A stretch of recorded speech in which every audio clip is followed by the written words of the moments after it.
आज मैं आपको बताऊंगा कि भगवान श्री राम वनवास क्यों गए, उनके क्या कारण थे और किस कारण वो वनवास में भटके। उसके कई एक कारण हैं, लेकिन मैं आज आपको सिर्फ एक कारण बताऊंगा। आज बाकी कारण मैं अध्यात्म में आगे बताता रहूँगा। एक बार नारद जी ने तपस्या करी और बहुत खुश हुए। उन्होंने कहा महादेव के पास जाकर कि देखो, मैं मोह माया से ग्रस्त नहीं हूँ। मैं और लोगों की तरह मोह माया के बंधन में नहीं फंसा और ना ही मुझे कोई फंसा सकता। और मैं तो बस नारायण नारायण जपता रहता हूँ। क्या मुझसे बड़ा कोई भक्त होगा? तब महादेव ने कहा कि तुमने मुझसे कहा तो ठीक है, लेकिन ब्रह्मा और विष्णु भगवान से मत कहना। तो नारद को लगा, अरे ये तो ऐसे ही हैं। और ये खुश नहीं हुए, क्योंकि खुद तो मोहमाया में पड़े हुए हैं और ये खुश नहीं हुए। वो आगे गए। ब्रह्मा जी अपने पिता से कहा कि देखो, मैं मोह माया से दूर हूँ, मुझे नहीं किसी चीज़ की लालसा। ब्रह्मा ने कहा मुझसे कहा तो ठीक है, लेकिन नारायण से मत कहना।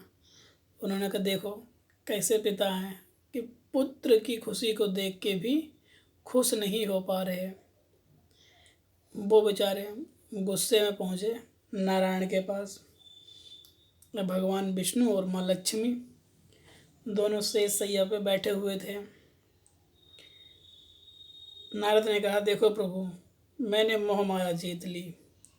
मैंने देखा महादेव मोह माया में पड़े हुए, बर्फ़ पहाड़ों पर बैठे हैं बर्फ़ में, लेकिन क्या मोह माया नहीं छूटी। उनने कहा अच्छा नारद, अब ब्रह्मा जी को देख लो, ब्रह्मलोक में बैठे मोह माया नहीं छूटी, और मैं सिर्फ आपका नाम ले रहा हूँ, लेकिन मोह माया में तो प्रभु आप भी पड़े हुए हो। भगवान विष्णु ने कहा ठीक है नारद, जरा परिक्रमा करके आओ, फिर बताते हैं मोह माया है कि नहीं है। नारद जी चल दिए। उन्होंने कहा देखो, बात अच्छी नहीं लगी तो हमको भगा दिया। वो बेचारे खुशी खुशी जा रहे थे, पर उनने देखा कि एक नगर में समारोह हो रहा। समारोह में एक कन्या की शादी हो रही है। नारद जी वहाँ गए, उनका बहुत मान सम्मान करा गया। नारद जी ने उस कन्या का हाथ देखा और बोले कि अगर इसकी जिससे शादी होगी वह त्रिलोकपति होगा, बहुत धनवान होगा, संसार उसके आगे नतमस्तक होगा। तो नारद सोचने लगे कि क्यों ना इस कन्या की शादी मुझसे हो जाए। तो आज जो हम नारायण नारायण जपते हैं, कल लोग नारद नारद जपेंगे, क्योंकि माया, पति ने माया चला दी अपनी। वो भाग के आए भगवान विष्णु के पास और बोले प्रभु, बहुत भक्ति कर ली हमने, बहुत सब कुछ हो गया, अब हम भी चाहते हैं घर बसा लें अपना, और ग्रस्त सबसे बड़ा होता है।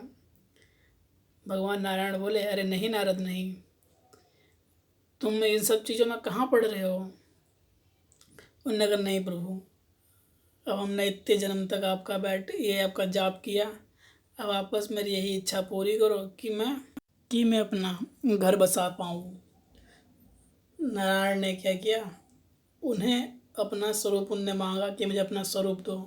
पर भगवान विष्णु जानते थे कि नारद ग्रस्त के लिए नहीं है, और उन्होंने क्या किया कि उन्हें एक बानर का रूप दे दिया।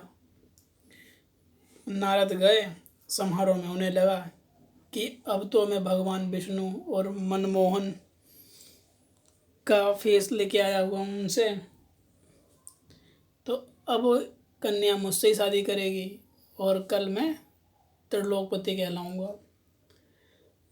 जैसे ही वो वहाँ पे गए, सब उन्हें देख के हंसने लगे।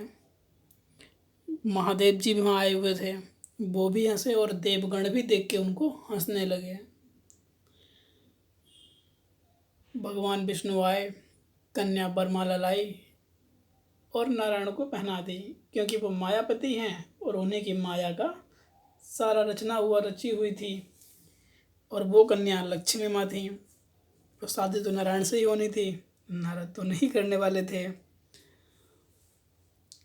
अब नारद इस चीज़ को देख के बड़े दुखी हुए और वहाँ सब हंसने लगे देख के। उन्होंने कहा नहीं, ये तो शादी मुझसे करती है कन्या, मैं ही त्रिलोकपति बनने लायक हूँ, ये वो चीज़ें उन्होंने बोली। तब महादेव जी बोले जाओ पहले शकल देख के आओ अपनी। तो जब वो गए और उन्होंने पानी में शकल देखी बंदर सी, तो नारद को गुस्सा आ गया और उन्होंने कहा कि आप मुझे देखकर हंसे हो, यही शकल तुम्हें मिलेगी। और भगवान नारायण से कहा कि जिस प्रकार आज मैं अपनी पत्नी के लिए तड़प रहा हूँ, ऐसे ही आप भी तड़पोगे। आपकी शादी होगी लेकिन साथ में नहीं रहोगे, ये मेरा श्राप है। लेकिन फिर नारायण ने अपनी माया शक्ति खींची और नारद से कहा नारद तुम ये क्या कर रहे हो। तब नारद होश में आए और उन्होंने कहा प्रभु अब तो ये कह दिया तो उन्हें कोई नहीं। अवधि तो उन्होंने कहा कि अब मैं क्या करूं। तो प्रभु मैंने बोल दिया। तो उन्होंने कहा बस नारद जो तुमने बोल दिया अब कुछ हो नहीं सकता, क्योंकि नारद ब्राह्मण थे, ब्रह्मा जी के पुत्र थे और तपस्वी थे। इसलिए फिर भगवान राम के स्वरूप में भगवान नारायण जन्म लिया।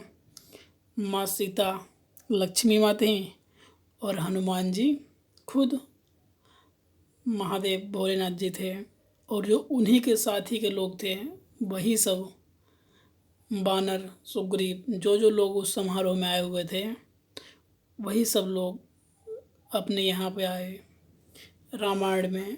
और भगवान राम के शादी भी हुई, लेकिन जैसे नारद तड़प रहे थे वैसे ही भगवान राम को सीता नहीं मिल पाई, क्योंकि श्राप जो दिया वो फिर लग ही गया और वो कुछ कर नहीं पाए।